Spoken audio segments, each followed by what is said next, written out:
it's getting tougher. You need a multi-channel approach. And that's also something that I'm seeing on LinkedIn from other sellers. So not just relying on one channel. Even when you are most confident with cold calling, this is work for you. Still working on your emails and working on social selling. So definitely integrating some LinkedIn, not only finding the contact and sending them a connection request, but really being present there and being active. So I'm seeing more and more people booking meetings through multiple channels. My name's Mike Lander, and you're listening to Higgle, the B2B Sales Club podcast, where we bring you actionable insights about sales RFPs, negotiations, and difficult procurement discussions from sales leaders, brand leaders, and procurement leaders. Please subscribe to get updates when new episodes are released.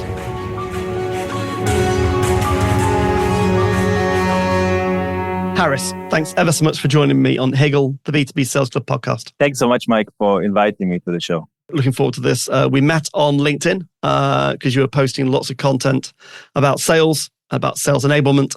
And then I think you mentioned my podcast in one of your recommendations. So it was a natural thing to do. So would you kindly come on the show and talk about what you found in your expertise? So before we start, obviously, who are you? Kind of what do you do? And something unusual about yourself. Yes, of course. So I'm Harris and I live in South Germany in a small town. I've been in tech sales for the last 5 years as an account executive at different companies, from established businesses to small startups. And I've moved to founding the Sales Daily newsletter as a curation type newsletter that brings sales reps, mainly SDRs, AEs, and others, the best sales resources from LinkedIn, but also other sources like your podcast, for example. And yeah, I became what you would call a full-time creator on LinkedIn, doing a lot of posts and content and networking. And yeah, LinkedIn has really totally changed my career and given me great opportunities like this one to be invited to your show. Perfect. And one thing that might be different about me is that I get quite obsessed about things. So one example is this LinkedIn thing now. If I'm passionate about something, I really I'm not good at balancing things, I would say. That's not a bad trait, I would say. So let's get into the there's really for this show episode, there's one big question, which is basically you're going to talk through the lessons learned in your research about best practices from top sales performers, and also give some signposts to our listeners about those kind of resources. So yeah, I just over to you in many ways, just kick off. I'll interact as we go through. But yeah, what have you found about best practices from top sales performers? Well, of course, there's a lot we could talk about here. I mean, there are things like, I believe for every top performer, whether it's in sales or an athlete or anything, a business person, it all comes down to productivity and using your time well. So I found that these people, these top performers in sales, are not so much the people who implement each tactic best or immediately, but they're great at managing their time. They're great at focusing on revenue generating activities. They're great at saying no also. So I spend a lot of time on LinkedIn going through posts of other people, so actual salespeople who are selling each day, or former top performers who became coaches, who started their own businesses. And I was also surprised by that the focus is really also in the post and the content is a lot on productivity, tools that you can use, or using AI, for example. That's one of the best that you could use right now, ChatGPT and others. Yep. To save time on research, on annual reports, sustainability reports, and really get the information that you need as a seller instantly, basically, without going through these reports. And it's such a new game right now. If you learn to use these tools and perfect this use, you can save so much time. And of course, you still have to work on your skills and managing your time, but you have so much more opportunities right now to let technology do the heavy lifting for you. So yeah, it's really a broad topic, I would say, but definitely still as a salesperson, I believe your productivity, your sales efficiency is really key.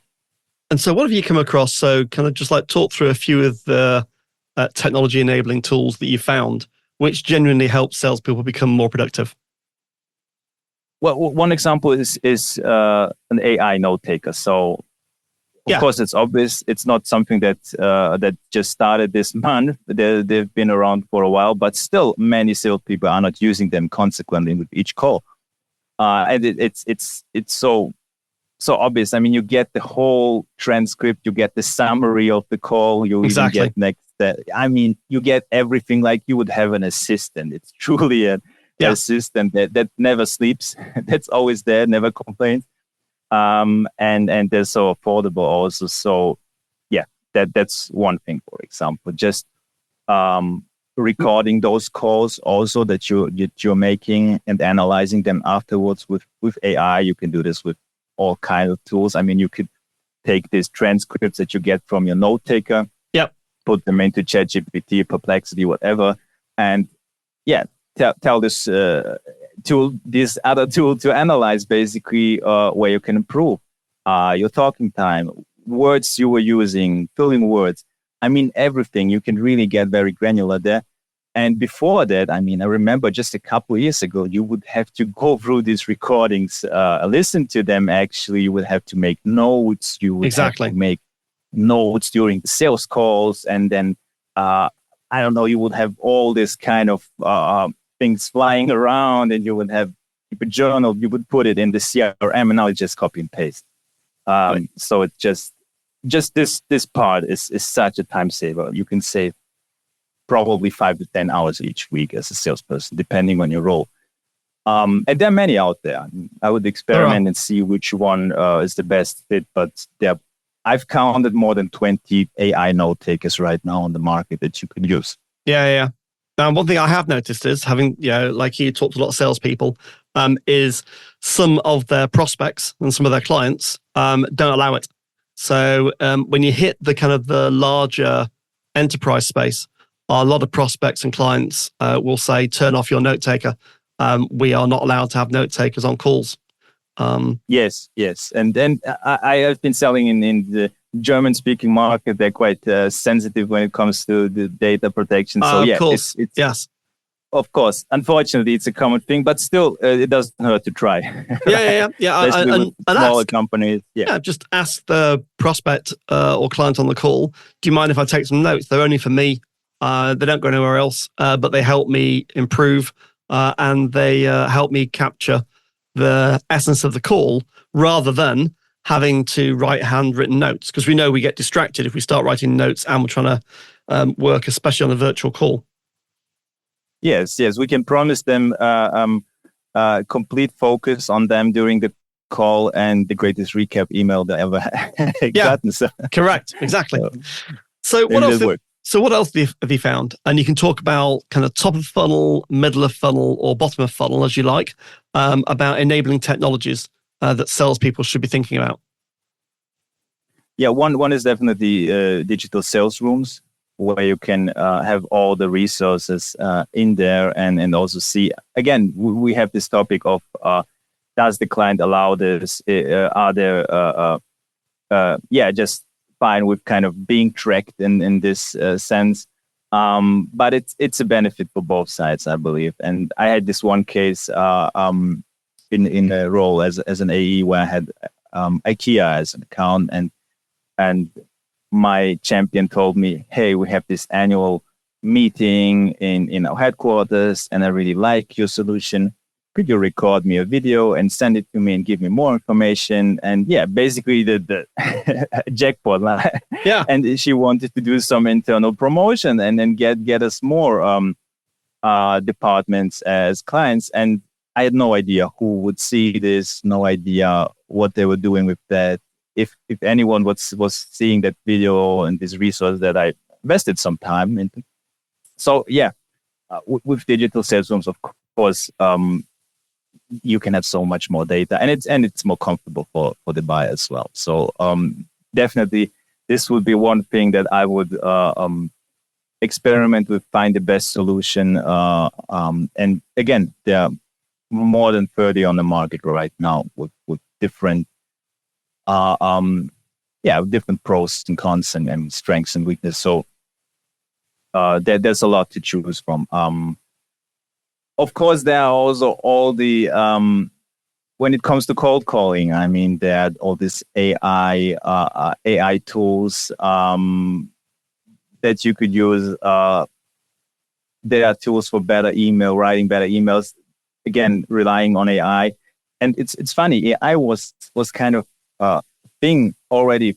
Let's say 4 years ago, 3 to 4 years ago. But back then it was like a promise. Everyone had it. And I remember as an AE, I was promising and telling people, yes, we have this AI component and it analyzes this and this, but everyone knew it was just promise, it was not there. And now with the development that we have during the last 1.5 years, 2 years, now it has become reality and so much has changed. Yeah. I mean, I think one thing that hopefully every salesperson knows is, the challenges with confidentiality on some of the LLMs that you'll use, and the importance of, if you're going to summarize a document that a client's given you and it's not already in the public domain, then create your own private summarizer so that you put it into that. You confirm with the LLM that it's not going to use it for training data, that it'll all be confidential, that it'll delete it afterwards. Then summarize it, and then send that summary to someone, the client, or use it yourself. But having a very clear view of what confidentiality means and when you should be careful of putting data into any public LLM. Yes, of course. And the last thing you want to have these problems. Yeah, exactly. Yeah. Of course. So what else have you found, apart from kind of technologies, what else are you finding in terms of the kind of traits of top salespeople? You do a lot of commenting on LinkedIn, you do a lot of posting. What's on salespeople's minds now? Topics like, how do you prospect? So, some people say cold calling is dead. I know it's not dead. So I've met enough people now on my podcast to say it's not dead. However, if you're going to do pure cold calling successfully, then you need training and you need people that are dedicated to being cold callers, and you need a tech stack, and you need scripts that you follow but don't follow to the word. But there's a system and you need to be at scale. So that's kind of one thing that, I think if you're in a big enterprise sales organization, sure, cold calling still works. But for the kind of more mid-market suppliers, I find it very hard to believe that cold calling your way into growth is ever going to work if you're like, 30 people and there's 1 or 2 salespeople. What have you found, Harris? Yes. These two, I would say, these two perspectives. One group is saying it's dead, or outbound even is dead, which I don't think it is. No, I think that's different. No, yeah, exactly. I mean, the idea that outbound altogether is dead would be like, so you're never going to talk to someone new ever again. You're going to wait for the phone to ring. That's not called selling. It's called order taking. You're not a salesperson. Let's just wait. Yeah, that's maybe the philosophy. Let's build a great product and wait until someone does the field of dreams. It doesn't work. Yes. If this was the case, we would not need any salespeople. Exactly. Precisely. I don't think this will happen. Yeah. So I'm seeing definitely a comeback of cold calling. So it's something that's working better than even before, I would say. And in the last, I would say we've seen this boom years when the pandemic hit, and after that, so many edtech companies, for example, everything that was remote, working remotely, and like Zoom and other companies, they had amazing 2 years. Yeah. And selling wasn't that hard for many people. And you could just send out these sequences, these email sequences, and get meetings and things like that. And now things are changing. I think it's getting tougher. You need a multi-channel approach, and that's also something that I'm seeing on LinkedIn from other sellers. So not just relying on one channel. Even when you see, or when you are most confident with cold calling, this is work for you. Still working on your emails and working on social selling. So definitely integrating some LinkedIn, not only finding the contact and sending them a connection request, but really being present there and being active. So I'm seeing more and more people booking meetings through multiple channels and having a multi-channel approach. And one interesting statistic that I saw the other day from Gong was that when you leave voicemails, cold emails, that your open rates are much higher when you leave a voicemail, which is kind of interesting. It's not directly something that you're getting a call back or something, but they see your email, they remember you, and they're much more likely to open your email. And it's similar with then integrating LinkedIn and some social selling there. So they might see you post, they might see your face somewhere in a comment, and they might remember it then when they see your email or with the cold call again. So I think we have this multi-channel approach that is getting much, much more important. Yeah. And also I'm seeing a comeback of I would say traditional forms like sending stuff, sending donuts, sending flowers, visiting offices. So the good old days of sales when, basically before the internet. and exactly. More and more people, are kind of getting back to the fundamentals, to the basics. And that's because I think things go in cycles, don't they? Prospects get used to, I remember, 15, 20 years ago when there was this thing about you would send someone a phone. So you'd send someone a phone via courier, they'd pick up the phone, but the only number it had in it was basically the number of the salesperson. And just they were gimmicky for sure. There were all sorts of things tried, but that hasn't been done for many, many years. Things like that will start to come back because naturally they've not been used for a while. So people go, well, I'll dust them off and I'll try them again. I mean, something that I'm finding now, just when I talk to people, salespeople, is again, this whole idea of work out your top 50 list. Every salesperson's got their top 50, top 20 accounts. They've got their top 50, 100 people they want to contact. Well, if you follow them on LinkedIn, so you find them, then you follow them on LinkedIn. And then once you start following them, you don't in-mail them. You basically wait for an opportunity where they've said something, where you've got something meaningful to say, and you start commenting on their posts in a meaningful, authentic, thought leadership way. And then over time, it might take 6, 12 months. They may start to re-engage. They may start to engage with you because you've had the courtesy to engage with them. And those kind of techniques definitely work in terms of building new relationships. Absolutely, yes. And there's still a lot of bad outbound, so it's not that hard to stand out. Yeah, there's a lot of shocking outbound still done. I mean, I every day I probably get, don't know about you, I probably get 10 inbound emails, so outbound from a salesperson, and it goes straight in junk. I probably get 5 requests on LinkedIn a day. They all go to junk because the first thing they say is, hi, we do IT infrastructure or cybersecurity, and we think we'd be brilliant at working with you, or we do outbound and we can get you a guaranteed 10 meetings a week. Let's have a chat. And it's from some random person that I've never heard of. Why would I ever accept that? It goes straight into junk or block. Yeah, it's crazy. I don't know what people expect. They never engage with any post, with anything, and they just send the connection request, and there comes the pitch. So I now, if someone requests a connection, I think they may be interesting, and that's probably only now from a cold connection request. I probably only accept 1 in 20, 1 in 30. If the person that does that immediately sends me an email, I'm like, you're instantly taken out of my connections. Yeah. because that's just bad behavior. Yes. Yeah. It doesn't work because it's not authentic. That's not how you wouldn't meet someone in a coffee shop and then the first thing you say to them is, I think you need a really good outbound sales team working for you. Yeah, it'd be ludicrous. Ludicrous. Yeah. Do I mind if I give you something to read? Yeah, exactly. Yeah. Here's my latest book. Right. Okay. You don't know who I am. You don't know what I'm interested in. So yeah, I think, some old-fashioned common sense would go a long way.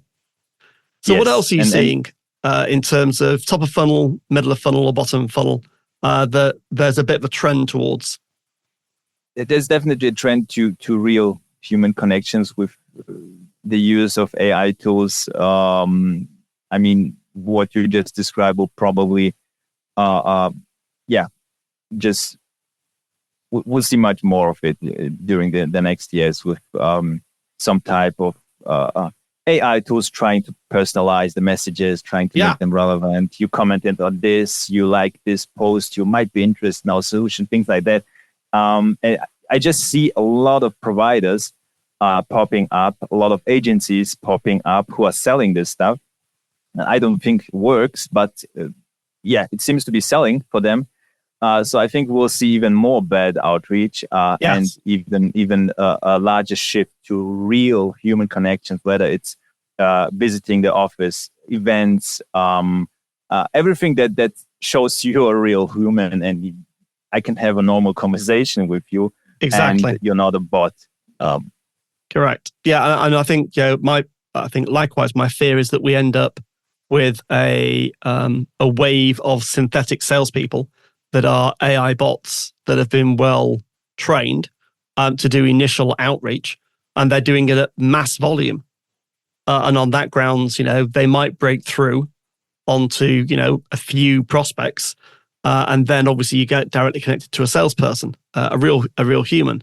I just think that's just disastrous. I think sales has got a bad rep anyway, and it's just going to make it worse. Yes, it's definitely. It will not help the sales profession, I believe. No, not at all.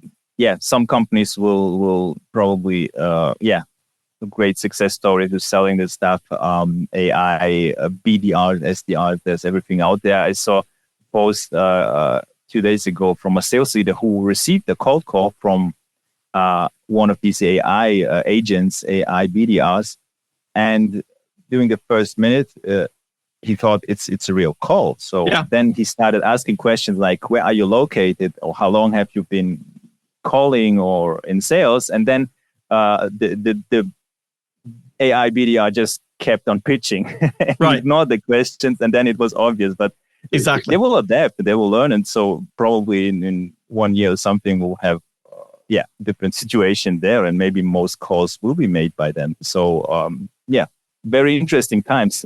Yeah, exactly. Yes. And some is a force for good and some is a force for bad. And I think we've yet to find out which is which. Any interesting stories that you can kind of anonymize that you've heard from salespeople about things that are going on recently that might be applicable to a wider audience? You mean success stories? Yeah, success stories or failure stories, things that salespeople have tried, have worked, things that salespeople have tried that have failed. Where are things going wrong in the sales cycle based upon, technology or on market trends or on the economy? Yeah. So definitely still the biggest challenge is prospecting and growing your pipeline. It's not getting easier. Yeah. With more and more sellers, more and more providers, and I don't think the buyers are growing that quickly. So we're having more and more people competing for the same buyers for the same market, which requires creativity. There's all kinds of things that people are trying with video prospecting, with humor, with even jokes, making fun of themselves and things like that. But to me, the more interesting thing is not even the kind of that you need more creativity and it always helps to try new creative approaches as a seller. But to me, it's more shocking that still most reps are not using basic stuff like leaving voicemails. I mean, when you get a cold call from a random number, what's the motivation for you to call back? Or Exactly. if you receive an email, you don't know who called you. I mean, it could be anybody. And especially now in this day and age with AI and everything, it's just common sense, and also a good sales practice to just leave your name there and say, hey, I called you. Yeah. I'll send you an email. I'll get in touch again. And then, if you're not interested, let me know. Or voice notes on LinkedIn. Yeah. And I suspect it's because the auto dialers, if it hits voicemail, the auto dialer just drops the call and moves on to the next auto dial. So it's an efficiency thing, they think. But you're right. The reality is that if you don't leave a message, then I absolutely know. And I've had, we get 3 a day, 4 a day on an IP-based telephony system that we use.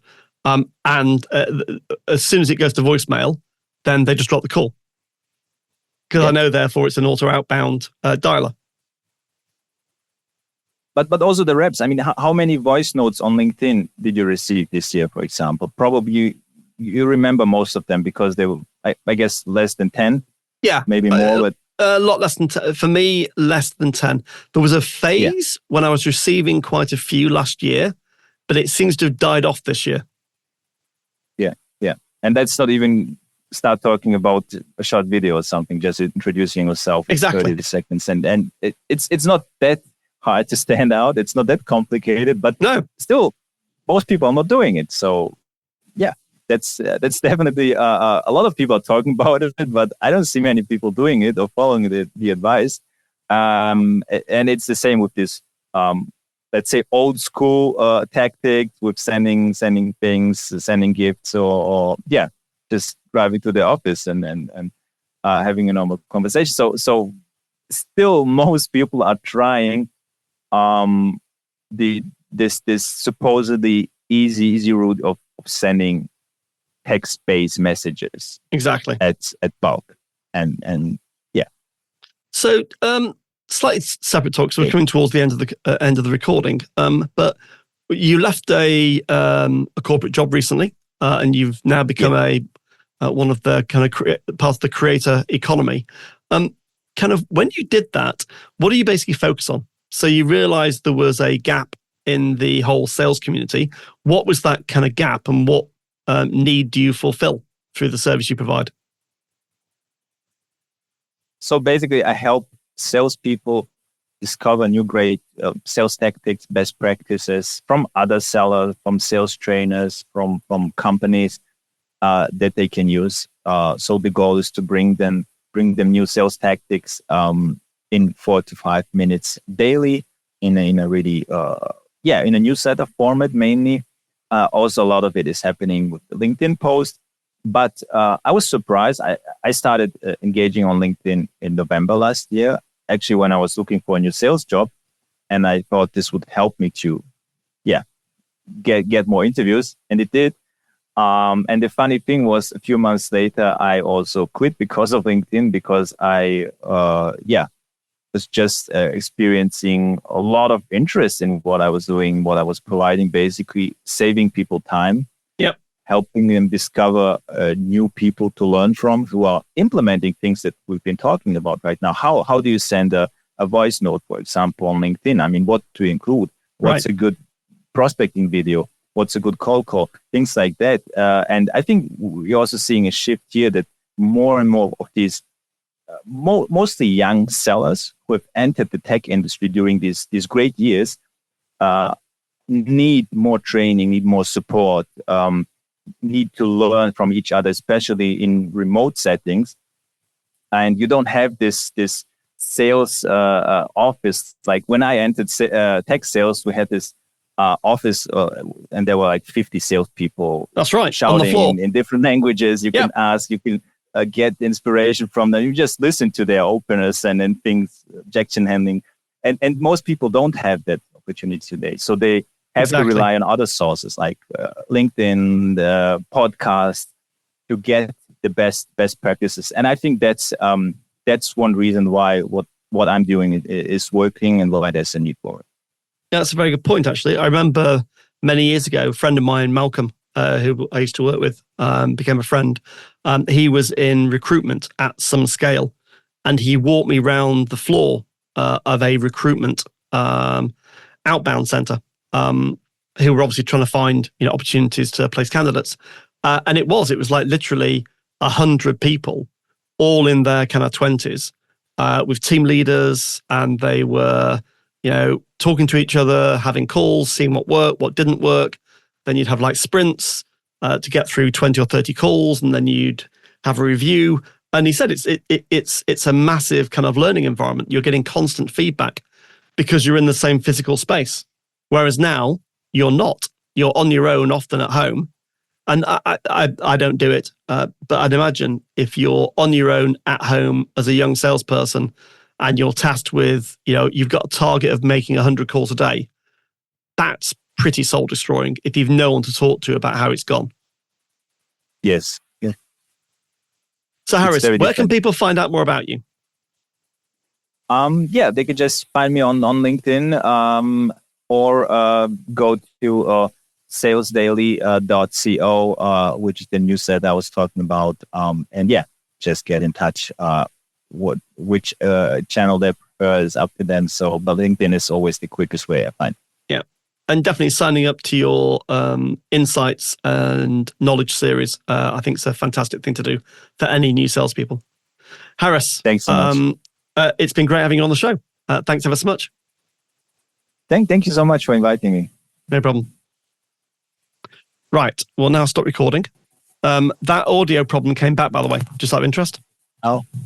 So hopefully my editors will be able to take that frequency white noise out when they're doing the editing. If there's any problem, obviously I'll let you know. Yes, if they can't get rid of it, maybe I found a few tools where you can edit the videos. Yeah. So yeah. Yeah, no, they're audio editors, so they should be absolutely fine, hopefully. Yeah, okay, they're professionals. Okay, they'll find that way, I guess. No, they definitely will. Yeah, I don't do it myself. God, no, I've given it to an audio. Oh, okay, it's an audio studio that I give it to in the States. Very good indeed. All right, thank you very so much. And what will happen next is they'll do you send me a head and shoulders shot. I'll then give that to the editors. They'll take this recording. They'll put a front and back on it, take an excerpt. Then when I get the social assets back, I'll give those to you, and I can tell you when it'll get posted. So it will go live on, where are we now? It'll be episode 48, it looks like. And that will be on the 30th of September. Oh, great.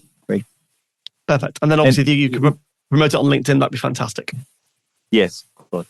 We even didn't cover podcast as another great resource. So good point. Yeah, exactly. So much to learn there. Yeah, definitely. And again, anytime you want any support, then just let me know. Always happy to help. Thanks so much, Harris. Great to talk to you. Excellent. All right, talk to you soon. Thanks for listening to Higgle, the B2B Sales Club podcast series with your host, Mike Lander. Please subscribe so that you'll catch all the next episodes.